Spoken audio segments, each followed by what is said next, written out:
महाराज आपकी कथा ये कथा नहीं है। कई लोग कथा स्वरूप में सुनने आते हैं और किसी के मन में प्रश्न भी होगा, यहाँ सुदामा चरित्र नहीं हुआ, यहाँ फलाना ढिमका नहीं हुआ, इत्यादि इत्यादि भागवत में कहते हैं। ये चरित्र तो ये कथाओं का एक क्रम है, परंतु जो सार है वो यहाँ गोपनीयता से भी बहुत लोगों को बहुत कुछ मिला और सभी ने इसको आनंद रूप से ग्रहण किया। ज्योतिष के सिद्धांत के अनुसार हमारे जन्म कुंडली में 9वां स्थान धर्म है और 10वां स्थान कर्म है। अगर हम अपना धर्म को, अपना आध्यात्म को बलवान कर देंगे तो निश्चित रूप से हमारा कर्म भी वही होगा जो हमारा धर्म से आदेशित होगा। तो सबसे पहला हमारा धर्म है, हम एक सनातनी है, ना कि मैं ये नहीं कहूँगा कि हिंदू है, हम सनातनी हैं। और महाराज जी ने कहा कि संस्कृत वेद पाठशाला हो जाए बहुत अच्छा होगा। हमारे यहाँ बहुत ज्ञानी भी हैं, सभी से यही है विश्वास है कि ये संकल्प निश्चित रूप से आप सबकी आशीर्वाद से और ऐसे अद्भुत संत की कृपा से निश्चित रूप से होगा। और ये 7 दिन आप लोग ने श्रवण किया, बहुत आनंदित हुए। देखो एक बात है, मैं ज़्यादा टाइम नहीं लूँगा, फिर भी हो सकता है कि 1 मिनट ज़्यादा हो जाए। आनंद का वर्णन कोई कर ही नहीं सकता। आनंद कैसा है ये कोई बता नहीं सकता, बस अनुभव कर सकता है। जो मुझे मिला शायद आपको वही मिला होगा। और महाराज श्री की ऐसी कृपा हम पर बने रहे। हम उस परमात्मा जो हमारे अंदर में ही विराजमान हम ढूंढ रहे हैं, तो गुरु वही है कि तुम कहाँ जा रहे हो, तुम्हारे अंदर में है, तुम उसको पहचानो। इतनी शब्द को जो व्याख्या रूप से जो हमको वहां तक पहुंचा दे, उनकी कृपा से हम परमात्मा से साक्षात्कार हो जाए, हमारा मूल लक्ष्य प्राप्त हो जाएगा, मनुष्य जीवन धर्म हो जाएगा। यही मैं कामना करता हूँ कि प्रभु आप हमारे छतरपुर वासियों की, देखिए मैं कहीं का हूँ लेकिन जहाँ रह रहा हूँ मेरा वही निवास है। हमारे छतरपुर के लिए आपने बहुत बड़ी कृपा की। और इस वृंदावन गार्डन में, अंग्रेजी शब्द हो गया गार्डन और वृंदावन धाम, वृंदावन धाम से वृंदावन गार्डन में जो वृंदावन वृंदा की जो चर्चा हुई है, ये सभी लोगों को आनंदित किए और आपका आशीर्वाद हमको ऐसे प्राप्त होते रहे। और यहाँ श्रवण भी, सुनने वाले भी बहुत वास्तव में ज्ञानी है। अगर इनको समझ में नहीं आता उठ के चले जाते हैं, अरे हमें नहीं आना, कि वास्तव में ये भी वेदांत दर्शी है। तो आपकी कृपा ऐसे बनाए रखें। और हमारे चंसुरिया जी, एक बात मैं उनके लिए कहूँगा, मेरे गुरुदेव कहते थे, यहाँ आपने सुना भी होगा, अगर आपका पुण्य अर्जित करना है, अगर आपको पुण्य बहुत कमाना है, या पितृदोष से मुक्त होना है, या पितृ को तृप्त करना है, जो वेद पाठी ब्राह्मण को भोजन करा दे, तो 1 दिन का भोजन कर दे अगर कोई वेद पाठी ब्राह्मण को, उसके 7 पितृ तृप्त हो जाते हैं। आपने अन्न का जो भंडारा लगाया है, मैं अन्नपूर्णा से प्रार्थना करता हूँ कि आपके घर में अन्नपूर्णा की कोई, माँ लक्ष्मी की कोई कमी ना हो। यही मैं महाराज श्री के चरण में निवेदन करता हूँ। बहुत बहुत धन्यवाद हमारे आचार्य ऐश्वर्य पांडे जी, आपने संक्षिप्त शब्दों में बहुत अच्छी बातें कही। अब मैं इस पावन कार्यक्रम के सूत्रधार, सबसे अच्छी व्यवस्था देने वाले, जिससे शरीर हृष्ट पुष्ट होता है, ऐसे अब मैं आदरणीय महर्षि आश्रम के प्राचार्य श्री ओम प्रकाश जी शर्मा जी से निवेदन करूंगा कि अपना आशीर्वचन संक्षिप्त में हम सबको प्रदान करें। सबका सुन लिया था, आनंद हो गया था। आप तो सुनेंगे तो हम आनंदित हो जाएंगे।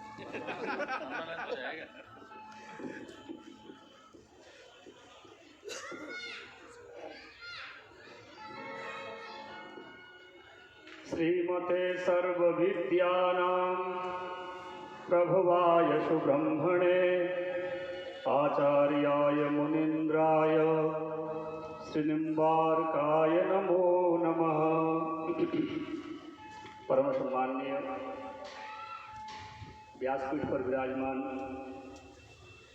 पूज्य महाराज श्री, हमारे मध्य में विराजमान अजानपुर सरकार के महंत श्री श्रृंगारी जी महाराज, समस्त विद्वान भक्तगण, स्नेहमयी माताएं, 7 दिन से पूज्य महाराज श्री के द्वारा भागवत सुन करके सभी ने लाभ लिया। और कहते हैं हुतासने हाटक सम परीक्षा रणस्थले शस्त्रभृताम परीक्षा आपत्य काले ग्रहणी परीक्षा विद्यावताम भागवते परीक्षा। भागवत क्या होती है ये पूज्य महाराज श्री से हमें सुनने को मिला। अनेकों विद्वानों से भागवत सुनी, पूज्य अखंडानंद जी से भागवत सुनी, डोंगरे जी महाराज से भागवत सुनी, श्री रामानुज गुरु जी जिन्होंने अध्ययन कराया उनकी भी भागवत सुनी और सबके भाव सुने। लेकिन जो भाव आपके द्वारा प्रकट हुए, जो भाव आपने प्रकट किए, जिन श्लोकों का भाव आपने प्रकट किया, वो सुन करके जीवन धन्य हो गया, पवित्र हो गया, आनंद ही आनंद हो गया। 2 वस्तु बहुत कठिन है संसार में, सब कुछ सरलता से मिलता है, 2 बहुत कठिन है। 2 जब मिलती है जब मनुष्य के जन्म जन्मांतरों के, कल्प कल्पांतरों के, युग युगांतरों के पुण्य इकट्ठे होते हैं, तब जाकर के 2 वस्तु प्राप्त होती है। एक संतों के दर्शन और एक सत्संग। 2 वस्तु बहुत कठिन है। सुंदर वस्तु अनेक मिले पर संत समागम दुर्लभ भाई। अच्छा, संत का मतलब क्या होता है? लाल पीले पहनना कोई संत नहीं है, बड़े बड़े बाल बढ़ाना कोई संत नहीं है, यहाँ से वहाँ तक कंठा कंठी पहनना कोई संत नहीं, वो भी एक संत का स्वरूप है। लेकिन संत जो होते हैं वो संत, यदि हम विचार करें, थोड़ा पीछे चले, जितने हमारे ऋषि महर्षि हुए सब सदग्रस्त संत थे। एक नारद जी को छोड़ दो, कपिल जी को छोड़ दो, 1-2 लोगों को और छोड़ दो, बाकी जितने महर्षि थे, जितने संत थे, सब सदग्रस्त संत हैं। और ऐसे पुण्य विद्वान सदग्रस्त संत से भागवत सुन करके हम सब लोगों का जीवन धन्य हो गया।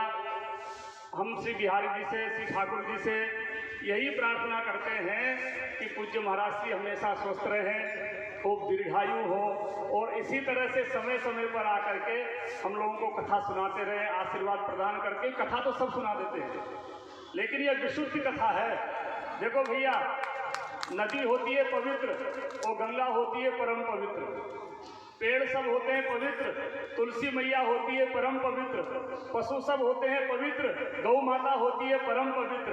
इसलिए कथा तो सब सुनाते हैं, शुद्ध कथा तो सब सुनाते हैं, लेकिन आपके द्वारा विशुद्ध कथा सुनाई गई, जो कथा है वो कथा सुनाई गई। तो ठाकुर जी से प्रार्थना है आप ऐसे आकर के हम लोगों को आशीर्वाद देते रहें। वेद भगवान से ही प्रार्थना है, ओम तच्चक्षुर्देवहितं पुरस्तात् शुक्रम चरत पश्येम शरदः शतं जीवेम शरदः शतगुं शृणुयाम शरदः शतं प्रब्रवाम शरदः शतमदीनाश्याम शरदः शतं भूयश्च शरदः सतात। आप भगवत कृपा से खूब दीर्घायु हो और आपका आशीर्वाद हमें मिलता रहे। इस पवित्र कार्यक्रम में जिन्होंने भी सहयोग किया तन मन से धन से, विशेषकर हमारे श्री कंसोरिया जी हैं, पूज्य महाराज श्री हैं, आपके द्वारा ये कार्यक्रम स्थापित हुआ है। बाकी सहयोग तो सभी का रहा है, थोड़ा थोड़ा करके सब काम अच्छे से हो जाता है। इसलिए एक बार सभी को बहुत बहुत धन्यवाद, सभी के लिए मंगल कामनाएं, ठाकुर जी से प्रार्थना है। ऐसे पवित्र कार्यक्रम में सहयोग करना अति आवश्यक है। इसलिए प्रार्थना है, पांडे जी ने भी कहा है, आप लोगों ने भी कहा होगा, ऐसे महाराज श्री, ऐसे पूज्य विद्वान श्री हमारे यहाँ पधारते रहे, ऐसे कृपा करते रहे। बोलो वृंदावन बिहारी लाल की। बहुत बहुत धन्यवाद आचार्य श्री। अब मैं निवेदन करूंगा पंडित श्री बेनी प्रसाद चंसोरिया जी से, जिन्होंने इस कार्यक्रम में अपनी मुख्य भूमिका अदा की है। उनसे प्रार्थना करूंगा कि अपना आशीर्वचन एवं मार्गदर्शन हम सबको प्रदान करें।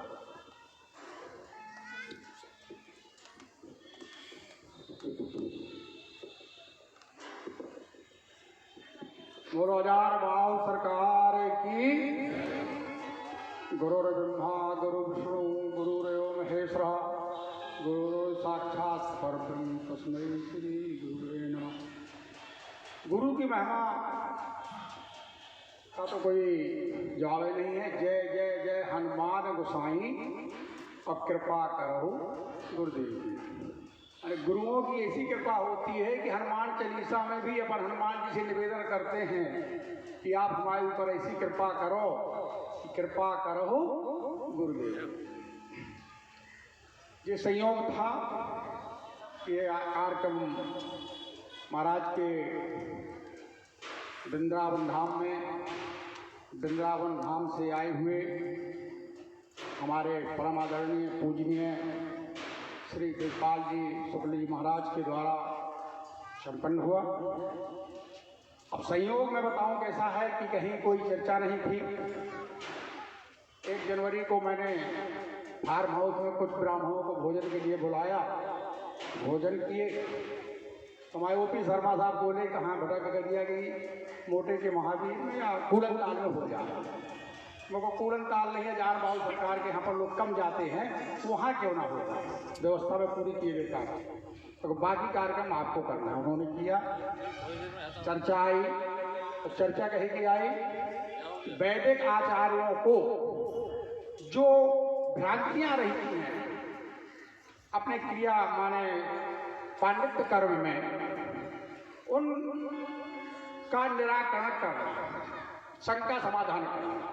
जैसे जैन मुनियों के यहाँ एक शंका समाधान होता है, बस वही एक वो हिंदी में है और जो ब्रह्मशास्त्र महाराज संस्कृत में। तो उसकी चर्चा हुई और फिर अपना रूप बनता चला गया। कार्यक्रम हुआ, धर्म न दूसर सत्य समाना। धर्म अपना सत्य पे आधारित है। धर्म के 30 लक्षण भी बताए गए हैं श्रीमद् भागवत में। पंडित जी ने जो भागवत कथा कही, इसके पहले मैंने एक कथा सुनी थी राधारमण जी से, और दूसरी कथा सुनी है मैंने पंडित जी विजपाल जी महाराज। लोगों को हो सकता है ये भीड़ कम इसलिए है कि जो कथा लोगों के सुनते सुनते दिमाग में भरी हुई है कि इसके बाद ये होगा, इसके बाद फिर ये नाच होगा, फिर ये गाना होगा, फिर ऐसे वो चीज़ तो नहीं आई। लेकिन जैसे उन्होंने गोकर्ण की कथा आत्मदेव को समझाया उल्टा कि भैया पुत्र नहीं मानता तो तुम्हें घर छोड़ के चले जाओ तो जाते। दूसरी कथा उन्होंने कालिया नाम की बताई, लोगों की समझ में तो नहीं आई, लेकिन जिनकी समझ में आई उन्होंने बहुत अच्छी तरह से समझी। ब्रह्मा जी द्वारा तुम्हारे गाँवों को बछड़ों को चुराना, फिर उसके बाद उन्होंने कैसे भगवान ने रूप रखे, रासलीला का कैसा उन्होंने वर्णन किया, अपन ने भी देखी, मथुरा में भी रासलीला देखी, जन्मभूमि में भी देखी। लेकिन बस वहाँ पर तो वही है कि बड़ी थोड़ी देर की आनंद की अनुभूति ही विस्मृत हो गई। कुछ सीन ऐसे आते पर रास्ते में जाते हैं, कोई चीज़ देखी, हंसी भी आ जाती है, आनंद भी आया, वो आगे बढ़ गए, कहानी खत्म। लेकिन कुछ सीन ऐसे होते हैं कि जो हमेशा के लिए मस्तक पर में बैठ जाते हैं। ऐसी तरह उन्होंने कही। दूसरा, सभी आप जानते हैं कि बिना भगवान की शरण के, बिना भगवान की कृपा से कुछ होता ही नहीं। सुर पुराण सब ग्रंथ कहानी, रघुपत भगत बिना सुख। अब बार मथे गिरत होए बर सिकता के बरते, अब बिन हर भजन नौ भाव तरह, यह सिद्धांत। बिना भगवान की कृपा से, पंडित जी ने हमारे गुरु जी हमारे प्राहित भी हैं, कि ग्रह कार्य नाना जंजाला, मुझसे ज़्यादा जंजाल इनके पास नहीं है। लेकिन अपन तो टाइम देते हैं कि हम तो यहाँ आ गए, अब जंजाल तुम संभालो। और जब पूर्ण रूपेण आप इसमें समर्पित हो जाते हैं कि हमें तो अपना काम करना है, तीर्थ जाना है तो जाना है, और धर्म करना है तो करना है, तो फिर जितने जंजाल होते हैं वो भगवान को अपने आप समेट देते हैं। अगर उन जंजालों के चक्कर में पड़ गए तो जंजाल और बढ़ जाता है। कि जंजालों का बड़ा खतरनाक रोग है। इतनी खराब माया है, पंडित जी ने बताई कि माया कभी छोड़ती नहीं। माया को कभी छोड़ के नहीं चलो तो माया पीछे पीछे आने लगती, चली आएगी जहाँ आओगे। तो महाराज जी ने एक बात और कही संस्कृत विद्यालय की, तो मैं समझता हूँ कि मुझे छतरपुर में जान राय टोलिया के सामने पंडित जी ने पहाड़ियाँ तोड़ के एक स्थान निकाला है। केवल अनुरोध करूँगा, उससे अच्छा मुझे कहीं संस्कृत विद्यालय का स्थान नहीं मिला। अब पंडित जी उसकी नींव डाले, सबसे पहले 1,01,111 रुपया मैं दूँगा, जैसी संस्कृत की शुरुआत करें। बाकी जो सहयोग होगा समाज से दिलवाया जाएगा। अब ये पंडित जी के ऊपर है, तो पंडित जी ने, मैंने भी देखा कि हनुमान जी की एक मूर्ति, विशाल मूर्ति बनवा रहे हैं, जिसकी लागत लगभग 1 करोड़ रुपए तक पहुंचेगी। और शायद छतरपुर में अद्वितीय मूर्ति बन रही है, जिसका केवल ढांचा बनाने में 8-9 लाख रुपया लग गया। अब उस ढांचे के ऊपर अष्टधातु भरी जाना है, और मेरे ख्याल से 75 फुट हाइट है, 51 फुट हाइट की बन रही है। महोबा में बनी है यहाँ पर सबसे बड़ी मूर्ति, लेकर वो सीमेंट की है। और पंडित जी बनवा रहे हैं अष्टधातु। पंडित जी के पास है, पंडित जी जहाँ आदेश करेंगे लोगों के पास से सहयोग राशि आएगी। और पंडित जी ने जो बीड़ा उठाया है वो भी पूरा होगा, क्योंकि बीड़ा उठाने में अगर साहस आ गया तो कार्य तो फिर पूरा होगा। 3 साल पहले मैंने नरसिंह मंदिर में राधा कृष्ण जी मंदिर के लिए बीड़ा उठाया था। पंडित जी ने पूजन कराया, हमारे शास्त्री जी ने कहा इससे बहुत भाई साहब खर्चा आएगा, वो जो आएगा देखा जाएगा। आज लगते लगते उसमें 70-80 लाख रुपया लग चुका है, अभी उसकी पूर्ति हुई नहीं है, और लास्ट तक 1 करोड़ से नीचे नहीं लगेगा। और मैंने अभी तक किसी से 1 रुपया लिया नहीं। वहाँ मैंने लगा दी, मेरे पास आए 11,000, 21,000, 51,000 वाले बहुत आए। मैंने नेम प्लेट लगा दी कि अगर कोई व्यक्ति 1 लाख रुपए से नीचे देने का इच्छा करता है तो कृपया सर्वजना न करें। मैंने नहीं दिया, चूंकि आदमी देता 10,000 रुपया है, हस्तक्षेप बहुत करता है और कोई कारण नहीं। बाद में मैंने कहा कि जो दोगे सब तुम्हारा भंडार में लगा दूंगा, लेकिन मंदिर में तो हस्तक्षेप काम चल रहा है। तो जब करने लगते हो तो मैंने ये देखा है कि जैसे अपन गेहूं बोते हैं ना, और 6 महीने बाद 1 दाने की 20 दाने आ जाते हैं, ऐसा मेरा प्रैक्टिकली अनुभव है कि जब भी मैं कुछ करता हूँ 4-6 महीने 1 साल बाद मुझको उसको 10 गुना मिल जाता है। बिल्कुल प्रैक्टिकली अनुभव है। टाइम लगता है तो मिल जाता है, और जिस दिन मैं लगाता हूँ उस दिन सोच लेता हूँ कि इसके बदले इतना मिलेगा, और मिल भी जाता है। एक संत की कृपा हुई थी मेरे ऊपर और गौ माता की कृपा। सिंपल टीचर हूँ, ये सब टीचर होते हैं। एक बार मेरे यहाँ संत जी पधारे, मुझे संतों का सत्संग, क्योंकि बिन सत्संग विवेक न होई और राम कृपा बिन सुलभ न सुलभ। ब्राह्मणों का भोजन और संतों का सत्संग मुझे प्रिय रहा शुरू से, क्योंकि रामायण में मैंने पढ़ा कि राम मनुज कसरे धनवंगा, धन्वी काम नदी पूर्णंगा, पशु सुरधेन कलप तर रूपा, अन्नदान अरवस्ती। मानो वहाँ पर अन्नदान का इतना महत्व बताया गया, जैसे राम कोई मनुष्य नहीं है, नदी गंगा नदी कोई नदी नहीं है, तुम्हारी गौ माता कोई पशु नहीं है, और कलपतर कोई पेड़ नहीं है। इसी प्रकार अन्नदान कोई दान नहीं है, इससे बड़ा कोई दान है नहीं। चूंकि आदमी किसी भी चीज में तृप्त नहीं होता जिंदगी में, भोजन करा दो तो जरूर तृप्त हो जाता, जब वहां पर गिर पड़े तब भी कह देगा कि अब मुझे नहीं खाना, बस पंडित जी रहने दो। तुम कहोगे नहीं पंडित जी एक रसगुल्ला और तो बस दक्षिणा तो भाई जितनी देना हो, वस्त्र देना हो, कभी ना कहेंगे कि बस बस। भोजन में जरूर कह देते बस, चूंकि उसमें पूर्ण तृप्त हो जाती है, तो उसको कराने में बड़ी आनंद की अनुभूति होती है मुझे। चर्चा आई महाराज जी ने सबसे पहले कहा कि हमारे यहाँ कार्यक्रम हो जा, रहने की व्यवस्था हम कर देंगे। बोले कहाँ यार, हमको ठीक है, हमारे ऊपर जो भार रख दोगे, भोजन मैं जरूर कराऊंगा, इसके अलावा जो रख दोगे वो कर दूंगा। तो मैंने अपना ले लिया। आज 7वां दिन है, क्योंकि 7 दिन मुझे बताया कि 7 दिन की कथा 7 दिन सोमवार मंगल से शुरू करो, सो इतवार तक हो जाते हैं। उसी 7 दिन में सबको सुखदेव जी से ज्ञान प्राप्त करना है, सभी को मोक्ष प्राप्त करना है, और वही 7 दिन हमारे साथ में हैं और रहेंगे और आदिकाल से चले आए। अब तीसरी बात पंडित जी ने कहा कि छतरपुर में कार्यक्रम होता रहे, तो ये वैदिक आचार्यों का है। मैंने चूंकि कहा था कि वैदिक आचार्यों से आनंद की भी बहुत अनुभूति होती है और डर भी बहुत लगता है। क्योंकि राजा प्रताप भानु की कथा जिनने रामायण में पढ़ी हो कि गलती कुछ नहीं फिर भी श्राप आकाशवाणी हो कि राक्षस ही हो जाओ, कहीं कोई गलती नहीं। तो मैंने इनसे कहा था कि महाराज जो खर्च लगे मैं दे दूंगा, व्यवस्था तो करना। तो मैं क्या खाना है क्या पीना है ये आपकी जिम्मेवारी, या ठंडा पियो चाहे गर्म पियो, मुझे दोष नहीं देंगे। क्योंकि कितनी टाइम कौन सी पंडित जी की कहाँ से ड्यूटी बदल जाए, तो 365 दिन की मेहनत 1 मिनट में बर्बाद हो जाए। ये बड़े खतरनाक होते हैं ये पंडित जी, बड़े सरल भी होते हैं। सरल तो इतने होते हैं कि तुम देवताओं से भी सरल होते। इन्हें बुला तो चले आए, देवताओं के लिए तो मंत्र बोलना पड़ता है, तब आते हैं। आपने मंत्र बोल दिया गणेश जी गोबर में बैठ जाओ, गणेश जी गोबर में बैठ गए। शंकर जी तुम यहाँ बैठ जाओ लोटा में, तो बैठ गए। जिसका मंत्र बोला वहाँ बैठ गए। इन्हें तो पंडित जी को निवेदन कर दो कि पंडित जी घर आ जाना, पंडित जी चले आते हैं।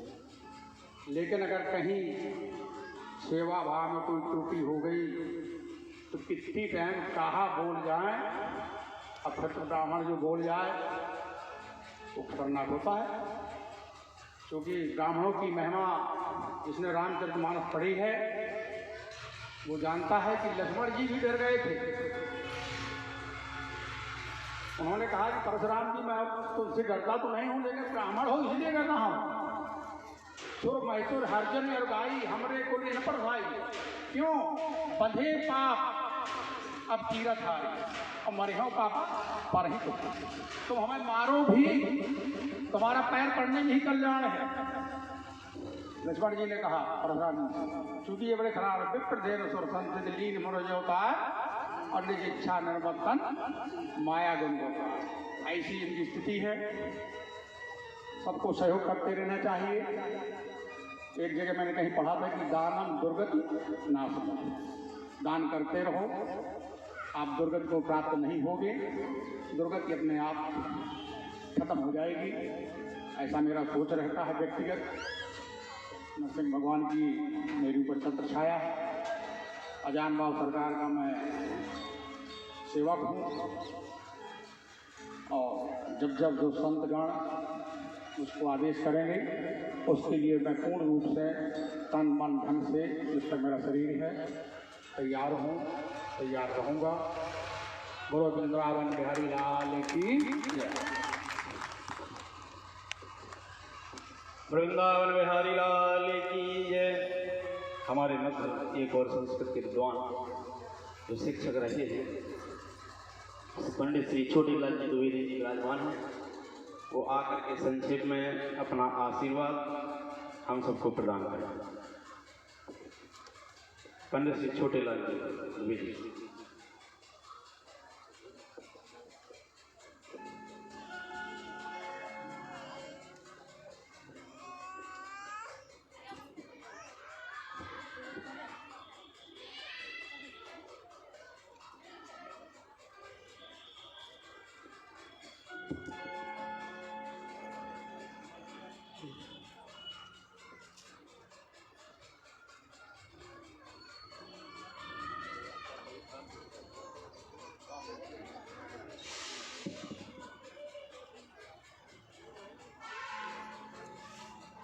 ये है परिवेश देख करके शब्द नहीं निकल रहे हैं, क्षमा कीजिएगा।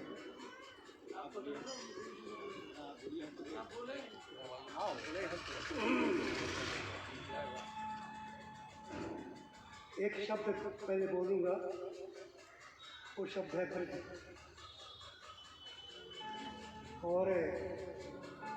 गणतंत्र की रज मिल जाए। रज माने ब्रह्म रज। रज माने तो जानेंगे होंगे आप लोग, और वो साक्षात यहाँ पधारे हुए।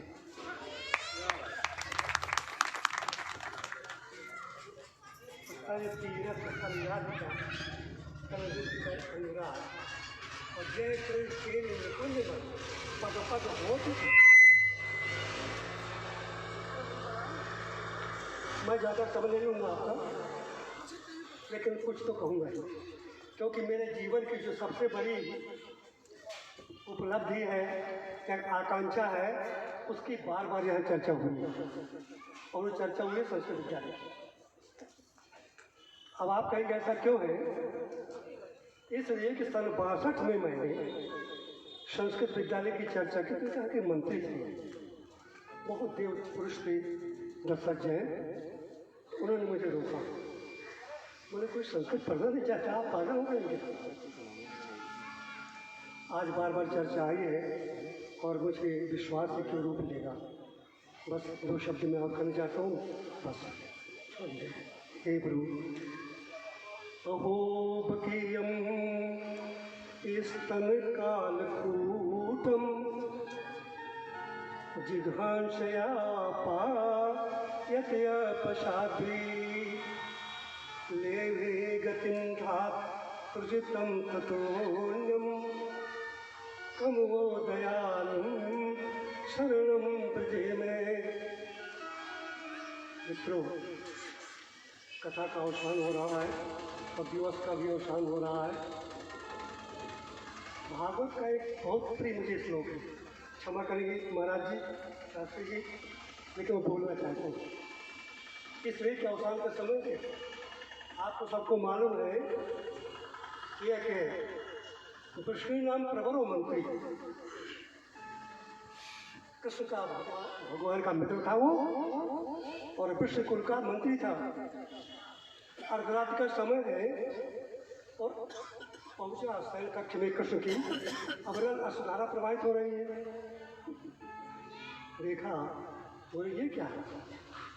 बोले उद्धव मुझे ब्रज विसर्ग किया। वो ब्रह्म महाराज मुझे नहीं बोलते। अच्छा, और वो आए और इस अभिमान से आए कि मैं तो यहाँ सबको अपनी लाइन पर लगा दूंगा। और वो अंत में क्या, एक माह के बाद चलने लगे। वही 2 श्लोक में प्रस्तुत करूँगा और आपसे आज्ञा लेकर के प्रस्तुत करूँगा। ये श्लोक है, एक हाथ में आपने सबने पढ़ा होगा, जो कक्षा 11 में पढ़ते रहे होंगे, क्योंकि टीचर का परिचय दिया गया है मेरा। तो एक कर राजे नवनीत यशोदा को दियो, एक कर राजे नवनीत यशोदा को दियो। यशोदा ने कहा देखो उद्धव, वहाँ नवनीत न मिलता होगा। एक हाथ में ले लिया, बोले और एक हाथ में राधा जी ने बंशी दे दी। बस जब चलने लगे तो बोले कुछ बताइए। बोले हाँ, हमारा एक संदेशा है, आप ध्यान से सुनिए, मैं धृष्टा कराऊंगा, क्योंकि अंतिम हमारा आपका भी संदेशा है आज का। नंद बाबा कह रहे हैं और कि हमारा लाला से संदेशा करना। बोले बताइए। बताया कि मनसा वृत्तियों नाशु कृष्ण पादा मुजाश्रया। हमारे मन की वृत्तियाँ या हमारा मन भगवान कृष्ण के चरणों में लगा है। ये संदेशा उनका नहीं भला, ये कथा के अवसान में हमारा आपका भी संदेशा है। मनसा वृत्तिया न शिव कृष्ण पादा मुजाश्रया। और ठीक है, लाला से कह देंगे और यहाँ एक संदेश बोले, बाचो विधान नाम, वाणी हरदम उनका नाम लेती रही। बोले और बोले हाँ एक और, काया तत् प्रणमादिशु, और शरीर उनका उनके चरणों में झुकता है। 3 चीजें भला, जीवन का सबसे बड़ा कार्य, जीवन का यही संदेशा है और भागवत का ये संदेशा है, मेरा वो भाग्य था कि आज मैं उस विभूत के दर्शन कर रहा हूँ।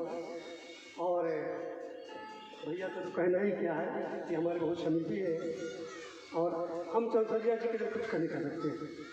इसलिए इतनी अच्छी व्याख्या पंडितों की किया कि मैं तो सुनते रह गया और लगता है फिर से कई व्याख्या सुनाए।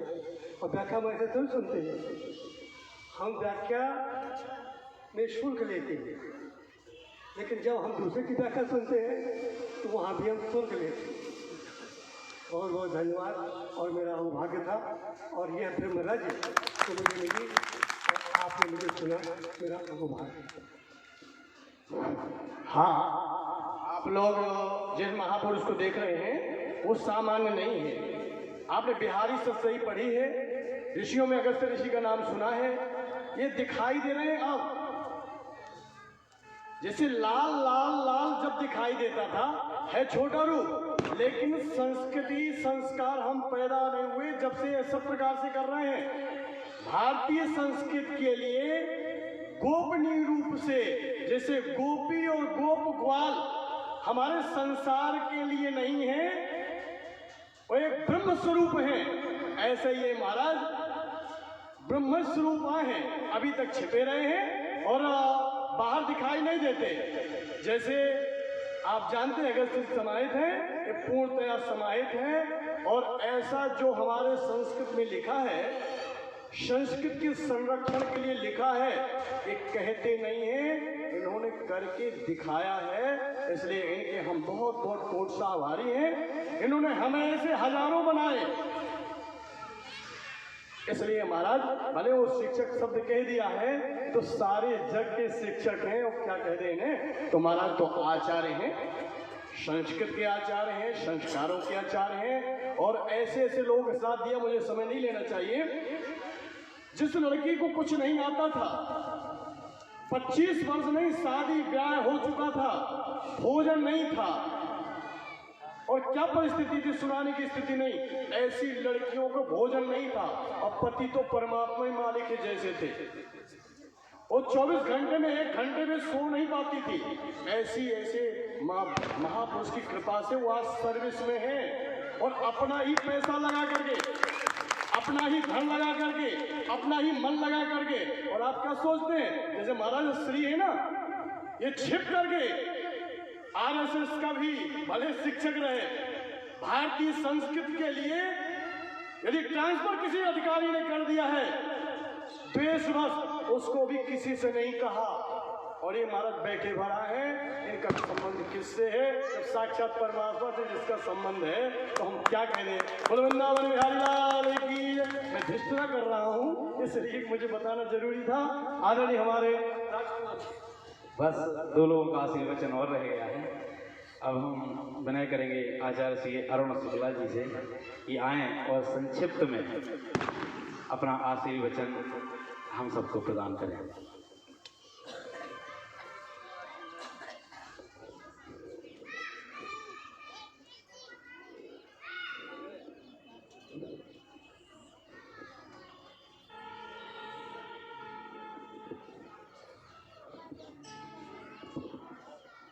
कृष्णाय वासुदेवाय हरे परमात्मने प्रणत क्लेश नाशाय गोविंदाय नमो नमः। अकारण करुणा वरणालय भगवान श्री आजान भुज सरकार की महती करुणा कृपा के कारण आपके शहर छतरपुर में वृंदावन गार्डन में यह पावन ब्रह्म सत्र एवं श्रीमद् भागवत महापुराण की कथा आज इस दिव्य बेला में विश्राम होने जा रही है। महाराज जी ने बहुत कुछ कहा इस दास को। 3 दिन यह दिव्य सत्संग सुनने का शुभ अवसर प्राप्त हुआ।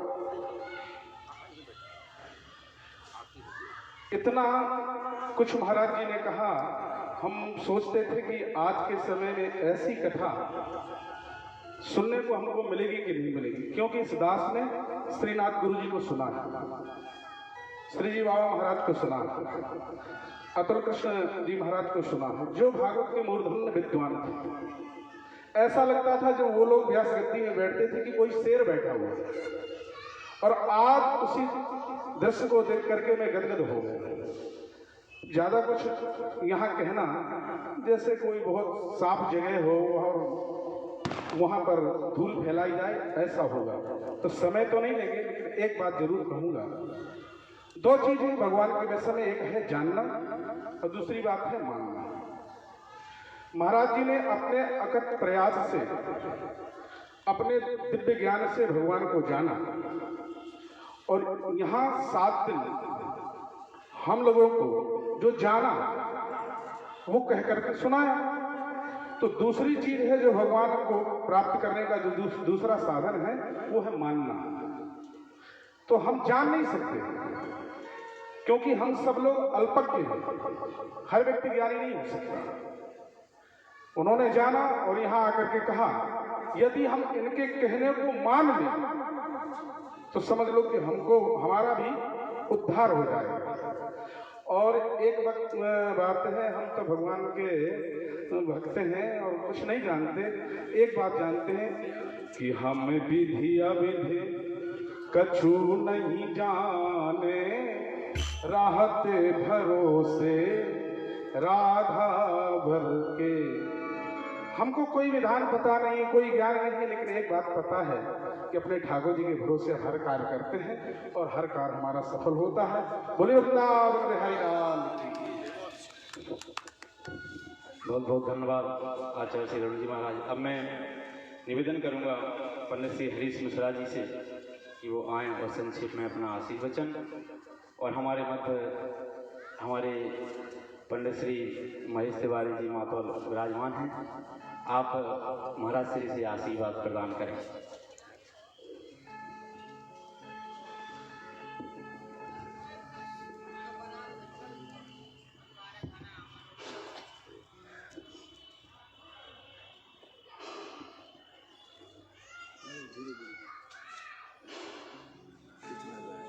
श्री राधे, श्री सद्गुरुदेवाय नमो नमः।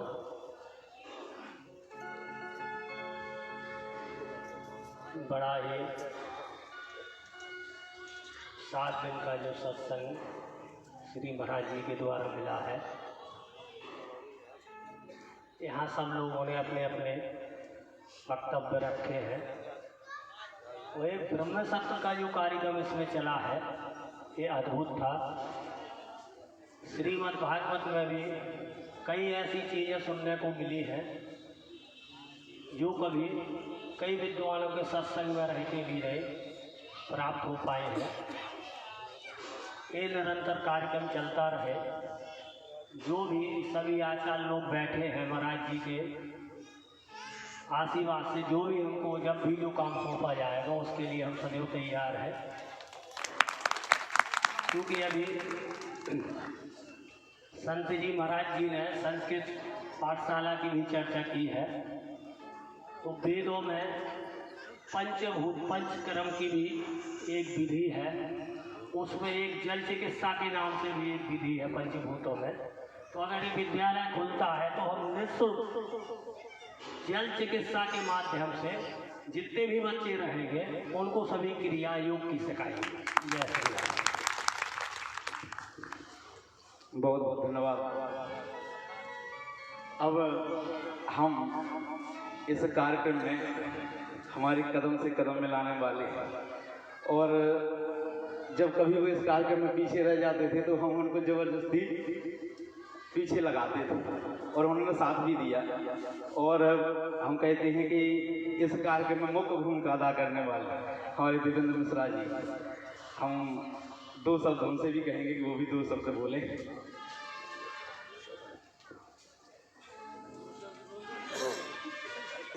आजान बाबू सरकार की, सतगुरुदेव भगवान की। अब मैं बोलूं क्या? सभी गुरुजनों के चरणों में प्रणाम, गुरुजी महाराज के चरणों में प्रणाम।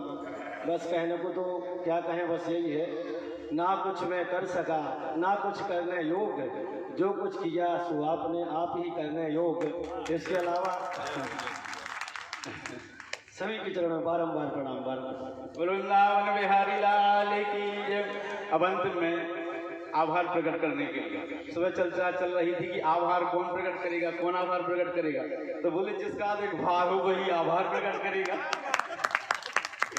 तो ये तो थोड़ा सा विनोद था, लेकिन परम विद्वान जिनको हम सब शहरवासी जानते हैं, आचार्य पंडित श्री सुरेश चंद्र मिश्रा जी गिरमा वाले, उनसे हम विनय करेंगे, निवेदन करेंगे कि आप आएँ और आकर के सबका आभार प्रकट करें। और वृंदावन बिहारी लाल की जय। इसके बाद आरती है और आरती के बाद प्रसाद जरूर सब लेकर के जाएं। पूरी भोजन प्रसाद, प्रसाद बने भोजन प्रसाद, पूरी सब्जी बूंदी आदि का प्रबंध है, बहुत अच्छी व्यवस्था है। आप सब लोग प्रसाद लेकर के जरूर जाना, नहीं तो अच्छा नहीं होगा, ध्यान रखना। बूंदी और पूरी सुन के ताली तो बजा दे, मुंह में पानी आ जाए तो रुमाल लगा ले ना, बगल वाले को पता चले।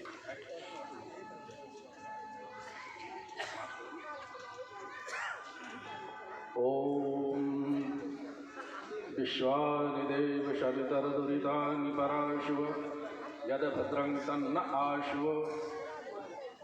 मंच पर विराजमान श्रद्धेय श्री व्यास जी महाराज, मेरे समस्त सहयोगी आचार्यगण, श्री श्रृंगारी जी महाराज, समस्त विद्वान और विदुषियों के चरणों में निवेदन प्रणाम करता हूँ।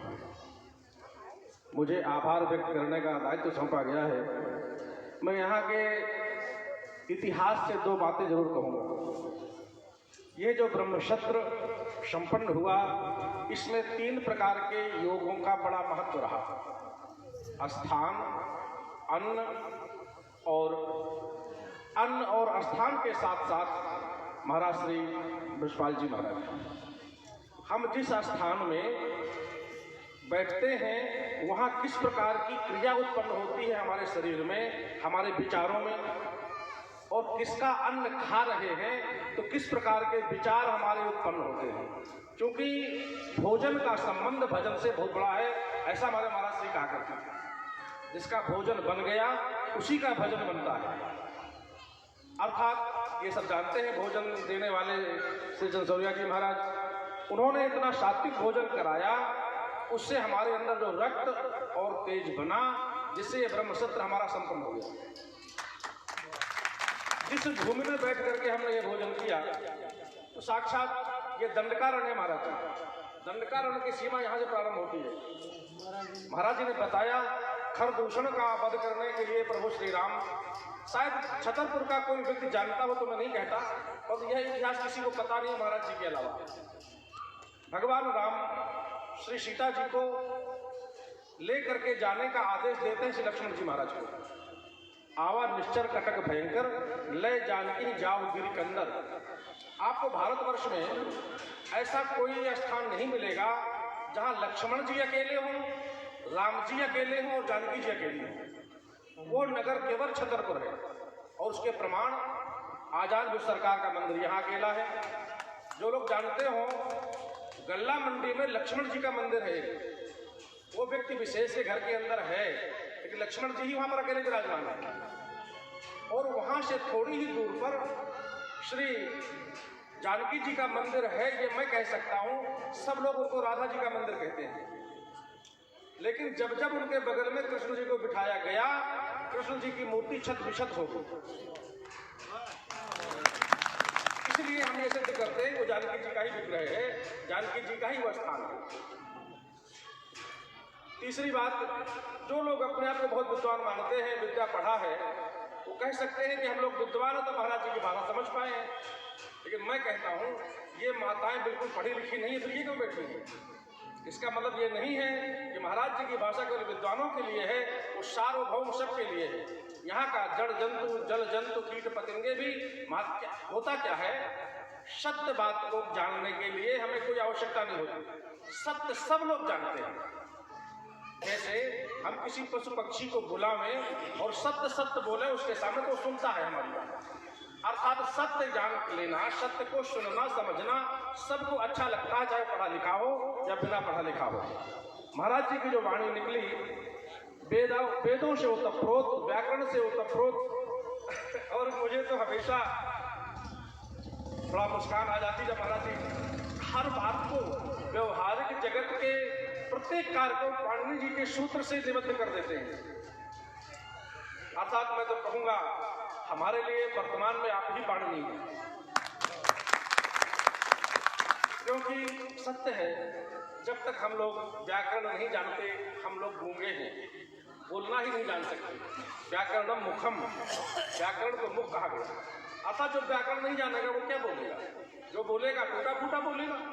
इसलिए आप सब लोगों ने जो भी सहयोग किया, महाराज जी ने अपने जीवन में जो अध्ययन किया, अध्यापन कराया, हमको बड़ी सहजता के साथ में 7 दिन में विरोध करते हुए, गुरु भाव से नहीं विरोधी भाव से जो सिखाया, उसके लिए हम बड़े कृतज्ञ हैं, बड़े आभारी हैं। साथ में मैंने स्थान का महत्व, स्थान का जिक्र किया। यह स्थान जहाँ पर हम लोग बैठे हैं, महाराज श्री की कृपा हुई और उस कृपा का प्रभाव है। इतने सानंद, जिस कार्यक्रम में कोई अध्यक्ष बनता है, कोई कोषाध्यक्ष बनता है, कोई मंत्री बनता है, या कोई कुछ नहीं है, या सब लोग सब कुछ हैं, या कोई कुछ नहीं है। ऐसा शायद कोई कार्यक्रम सामूहिक रूप से नहीं किया गया होगा जिसमें कोई ना पद है, केवल जो कुछ है सब लोग हैं। और तीसरी बात कहते हुए मैं विश्राम लूंगा। प्रत्येक कार्य में सब लोगों का सहयोग लिया जाता है, लेकिन शायद ये भारतवर्ष का मेरा पहला कार्यक्रम होगा छत्रवासियों की ओर से जिसे ब्राह्मण के अलावा किसी का धन नहीं लिया गया। इस पूरे कार्यक्रम को संपन्न करने के लिए ब्राह्मणों के अलावा किसी का कोई धन नहीं लगा। ये बड़े गौरव के साथ मैं कह सकता हूँ। हमारे छतरपुर के विद्वान चाहे वो किसी भी स्थिति में हो, और उनके अंदर धर्म के प्रति भावना है, वो धर्मज्ञ हैं और जानते हैं कि हमें धर्म के लिए क्या करना चाहिए। जैसे अभी महाराज जी ने घोषणा कर दिया विद्यालय की मैं तन मन धन से सेवा करूंगा। हमारे जैसे धनसूर्या जी महाराज ने अपना धन दे करके, मुझे तो लगता है धन का ही प्रभाव है, जैसा खावे अन्न वैसा हुए मन। इन्होंने हमें ऐसा सत्कर्म के द्वारा प्राप्त किया गया धन खिलाया, जिससे हमारी प्रवृत्ति ऐसी बन गई, सब लोग एक हो गए कि ब्राह्मणों को एकत्र करना मेढक को एक तराजू में तौलने के बराबर होता है। इसका पूरा श्रेय में जिनके अन्न को पा करके, जिनका जल पी करके हमारे मातौल से महाराज जी भी पधारे हैं। महाराज जी जो भी आपको माला पहनाने आए थे, महेश भैया, उन्हीं का जल पिया है हम लोगों ने 7 दिन तक। उन्होंने जल की सेवा की, उनके लिए हम बहुत बहुत धन्यवाद करते हैं।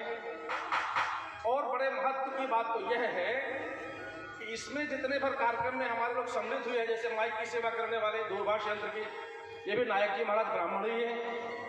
यहाँ पर ब्राह्मणेतर कोई कार्य नहीं किया गया, या ब्राह्मणेतर किसी का सहयोग नहीं लिया गया।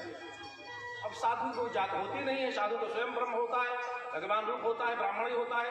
इसलिए इस कार्यक्रम को संपन्न करने में सभी ब्राह्मणों ने जो जो सहयोग किया, उनका हम बहुत हृदय से आभार व्यक्त करते हैं और अपेक्षा करते हैं भविष्य में जो उनका सहयोग बना रहेगा। और संगीत के साथ जो मधुर ध्वनि में गायन करने वाले भैया, ढोलक में ताल देने वाले और विभिन्न वाद्य यंत्रों का संयंत्र एक साथ समूह से पैड कहा जाता है आज की भाषा में, इन सब की सेवा देने वालों को मैं बहुत धन्यवाद देता हूँ। हाँ, और उनसे भी ज्यादा धन्यवाद के पात्र वो हैं जिन्होंने इस स्थान को धन के माध्यम से क्रय किया हुआ था, जो इसका ठेका लिए हुए हैं आज की भाषा में कहते हैं। उन्होंने भी महाराज जी के प्रभाव से वैश्य कभी भी कोई भी वस्तु आपको फ्री में नहीं देगा, पर उन जिन वैश्य महापुरुष ने, असाटी जी महाराज ने जो भी सेवा दी है उसके लिए हम उनको बहुत धन्यवाद देते हैं। और मैंने एक दिन कह दिया था, यहाँ पर सत्संग हुआ, भागवत कथा हुई, आपने ब्राह्मणों की सेवा की, अब आपके लिए वर्ष में जितनी विवाह की तिथियां होती हैं कोई भी तिथि खाली नहीं मिलेगी, और अगर तुम हमेशा ऐसे करते रहोगे तो तुम्हारे ऊपर धन की वृद्धि होती रहेगी। जिन जिन लोगों ने प्रत्यक्ष और परोक्ष दोनों रूपों से सहयोग किया। इन माताओं बहनों ने अपने गृह कार्य का परित्याग करके बड़े दूर दूर से आई और बैठ करके भगवान की कथा को श्रवण किया। हम तो समझ नहीं पाए कथा क्या होती है, क्योंकि हम लोग अल्पज्ञ हैं, ज्ञानी तो ये माताएं हैं। क्योंकि पढ़े लिखे वाले लोग ज्ञानी कहलाते हैं पर ज्ञान होता नहीं है। अगर ज्ञान होता तो भगवान कृष्ण ब्राह्मणों के यज्ञ में गए, भूखे लौटकर चले गए और माताओं ने अपना घर में बनाया हुआ भात उनको खिला दिया। इसलिए जो पढ़े लिखे अपने आप को मानते हैं वो नहीं है जो बिना पढ़े लिखे हैं। मैं भी एक कल कथा में गया, वहां पर भी मुझे यही सूत्र मिला कि जो पढ़े लिखे होते हैं वो नीचे बैठते हैं, जो कम पढ़े लिखे होते हैं वो कथा करते हैं। अब कम पढ़े लिखे का मतलब क्या हुआ? जितने महाराजी सर्वशास्त्र मर्मज्ञ हैं, सब कुछ जानते हैं और जानने के बाद हमको जनाया, लेकिन उनको जना दिया जो बिना पढ़ी लिखी हैं। पढ़ा लिखा व्यक्ति, कोई प्रोफेसर से कहा जाए कक्षा 2 के विद्यार्थी को आप पढ़ा दीजिए, नहीं पढ़ा सकते। लेकिन जिन प्रोफेसर महोदय ने इन बिना पढ़े लिखी माताओं को भी पढ़ा दिया, उनको भी समझ में आ गया, तो उनको क्या कहेंगे? प्राइमरी के विद्यार्थी के प्रोफेसर, डिग्री कॉलेज के अध्यापन करने वाले। अतः जिनकी वाणी पूरी चराचर जगत को पवित्र कर दे, शब्द हृदय हृदय में रोम रोम को पुलकित कर दे, ऐसे महापुरुष के चरणों में वंदना है। प्रार्थना बस यही है, अगर ये ब्रह्म सत्य शुरू हुआ है, आपकी ही प्रेरणा थी, आपका ही आदेश था, यद्यपि प्रथम वर्ष था, हम सब लोग ये उनकी बात को अक्षरशः मानने में असमर्थ रहे। भविष्य में हम कामना करते हैं इससे भी अच्छा प्रयास रहेगा और इससे भी अच्छा कार्य हो। इसके लिए हम सबको प्रार्थना करना चाहिए महाराज से। जय श्री राम, जय श्री राम।